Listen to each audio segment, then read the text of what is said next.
Assalamualaikum warahmatullahi wabarakatuh.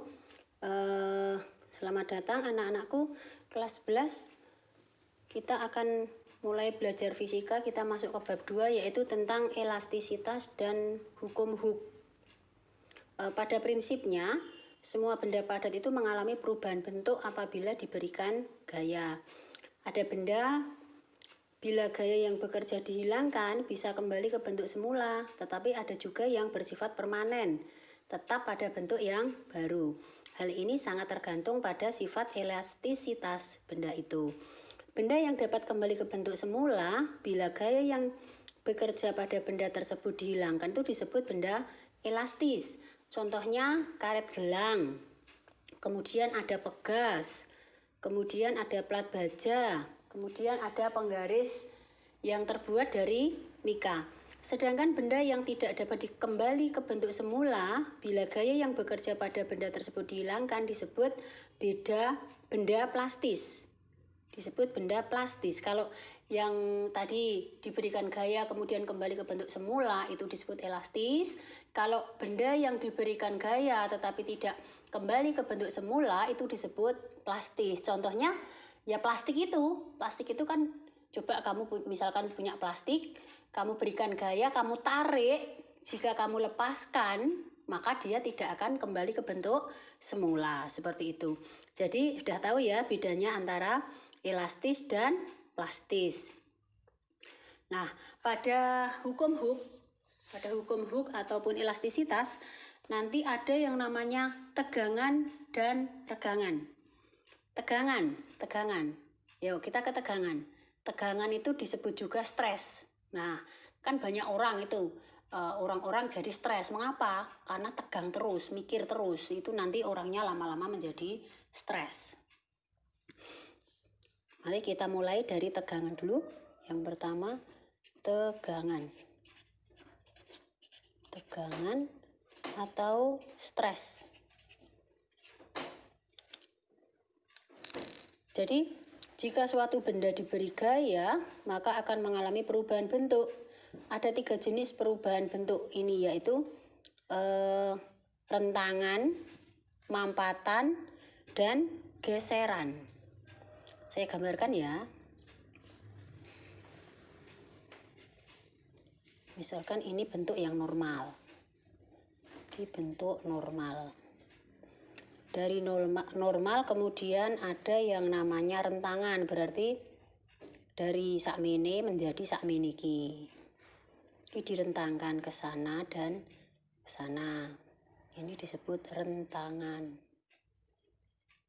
Kemudian ada lagi yang mampatan, berarti nek dimampatkan itu dipres menjadi lebih kecil. Jadi lebih kecil. Ini mampatan.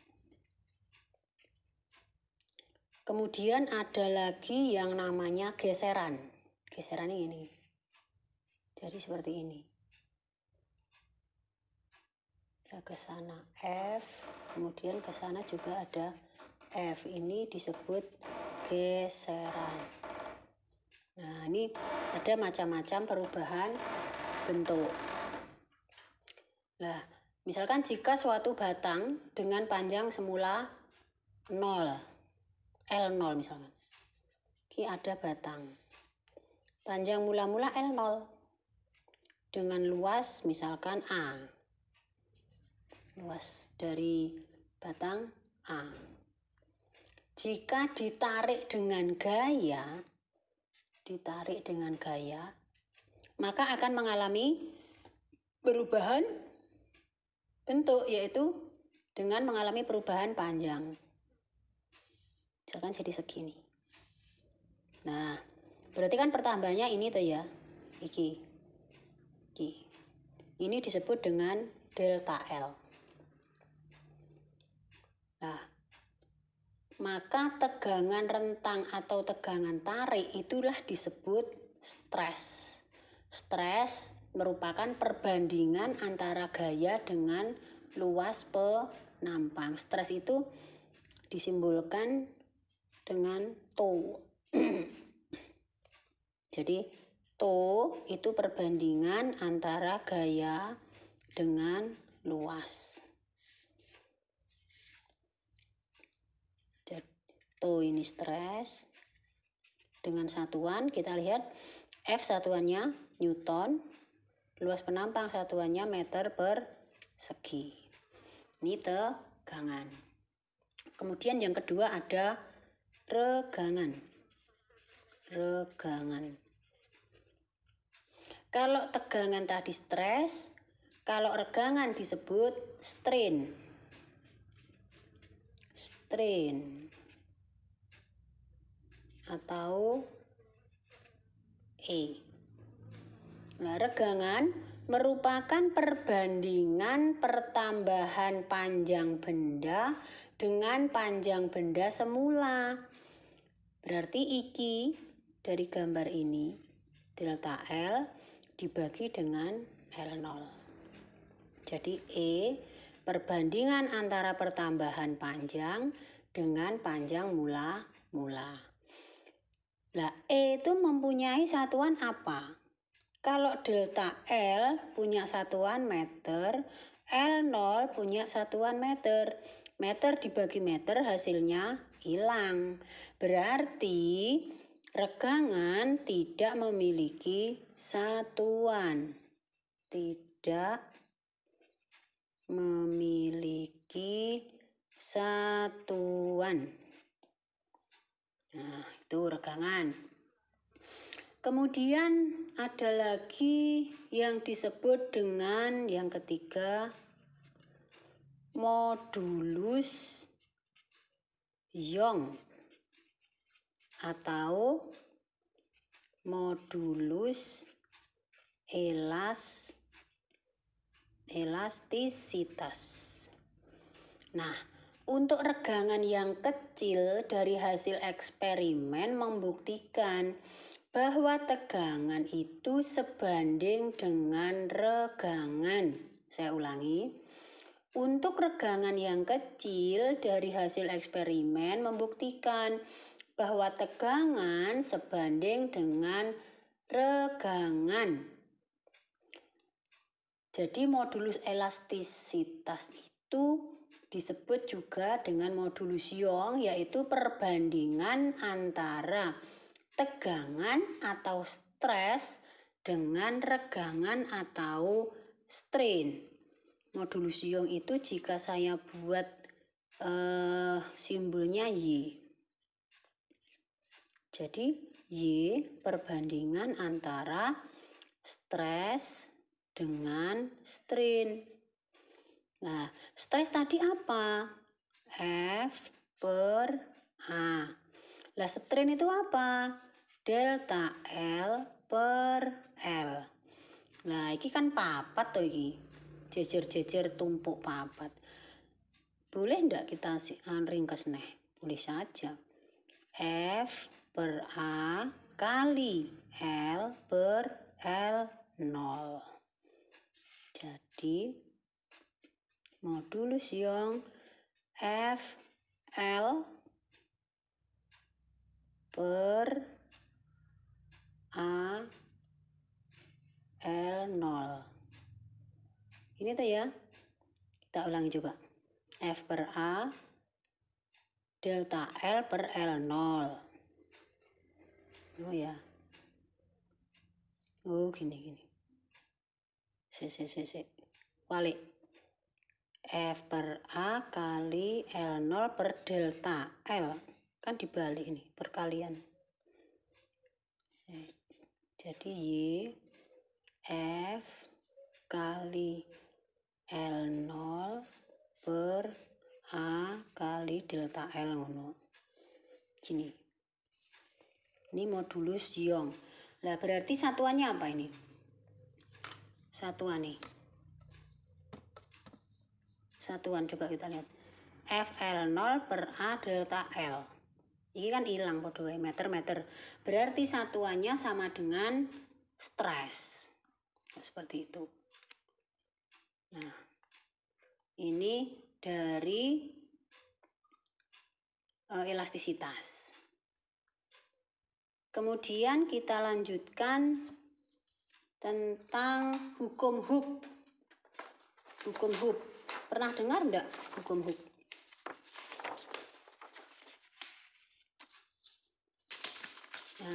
Hukum Hooke menyatakan bahwa pertambahan panjang benda elastis jika diberikan gaya saat masih berada di daerah linearitas sebanding dengan besarnya gaya. Oke. Ada hukum Hooke. Jadi sering disebut dengan hukum elastisitas. Jadi kalau saya gambarkan grafiknya seperti ini. Ada gaya dan X. X-nya adalah jika pertambahan panjang. Nah, untuk nilai F dan X ini nilainya sebanding. Jadi grafiknya berbentuk seperti ini. Karena sebanding maka bisa kita buat rumus F sama dengan K kali X, atau ada buku yang nulis F sama dengan K delta X, ngono ya untuk padha wae. Karena di sini saya tuliskan X sama dengan delta X, yaitu pertambahan panjang. Pertambahan panjang. Lah untuk hukum Hooke penerapannya pada pegas. Kemarin kita sudah praktikum di gerak harmonik sederhana kae. Nanggon pegas digantung, kemudian diberikan beban kae. Masih ingat toh?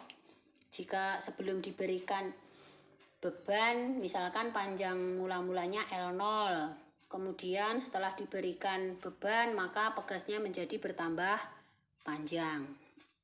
Nah, di mana F di sini adalah gaya, kemudian X adalah pertambahan panjang, X atau delta X ya, pertambahan panjang.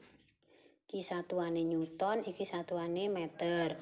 Kemudian nilai K di sini adalah konstanta pegas. Konstanta pegas satuane Newton per meter. Nah, usaha untuk meregangkan pegas hingga bertambah panjang, misalkan dari bertambah panjang yang sebesar X tadi, besarnya sama dengan besarnya energi potensial pegas saat itu. Jadi dapat dicari dengan menghitung luas daerah di bawah kurva. Nah, di bawah kurva iki. Bentuknya apa ini? Iki berbentuk segitiga. Jadi usaha untuk meregangkan, usaha itu kan W. Usaha untuk meregangkan itu nilainya sama dengan energi potensial pegas, E potensial pegas, yang nilainya adalah daerah di bawah kurva. Nah, kalau tadi grafiknya itu nilai gaya sebanding dengan X, maka daerah di bawah kurvanya ini berbentuk segitiga. Berarti W kuwi padha wae luas segitiga. Luas segitiga itu apa? Setengah alas kali tinggi. Alasnya siapa? Alas endi? Ki. X dikali tingginya apa? F. X kali F. Setengah X dikalikan F. F-nya apa? F-nya iki mau. K kali X. Sehingga kita buat setengah KX kuadrat. Jadi V itu sama dengan juga EP yang besarnya setengah KX kuadrat. Nah, usaha di sini satuannya apa? V atau EP ini satuannya Joule. Seperti itu. Kemudian kita lanjutkan susunan pegasnya. Susunan pegas itu juga sama dengan susunan hambatan, yaitu ada seri dan paralel. Seri. Kalau seri bagaimana? Yang ini gitu. Ini. Misalkan ada K1, ada K2, ada K3. Jadi masing-masing pegas itu mempunyai nilai konstanta. Nah, untuk pegas di sini penghitungannya kebalikan dari rangkaian hambatan. Kalau seri berarti dijadikan seper Ks sama dengan seper K1 plus seper K2 plus seper K3. Sehingga kalau tadi K itu sama dengan F per X, jadi ini bisa kita ubah menjadi, atau kan X-nya itu kan podo wae F per K. Dari X sama dengan F per K. Berarti total untuk 3 pegas ini adalah, boleh juga kita buat iki mau. Seper Ks sama dengan seper K1 plus seper K2 plus seper K3 dan seterusnya. Kemudian ada yang paralel. Yang kedua ada paralel. Nah, paralel piye gambare? Oh, ini. Gini. Ini ya. Kan ada 3. Ada K1, ada K2, ada K3. Lah, berarti kebalikan dari seri tadi. Kalau paralel. Nek dek mau seper, berarti kalau K paralel tinggal jumlahkan K1 plus K2 plus K3. Gitu. Untuk pegas saya rasa cukup. Nanti untuk latihan selanjutnya saya berikan contoh soal di video yang lain. Assalamualaikum warahmatullahi wabarakatuh.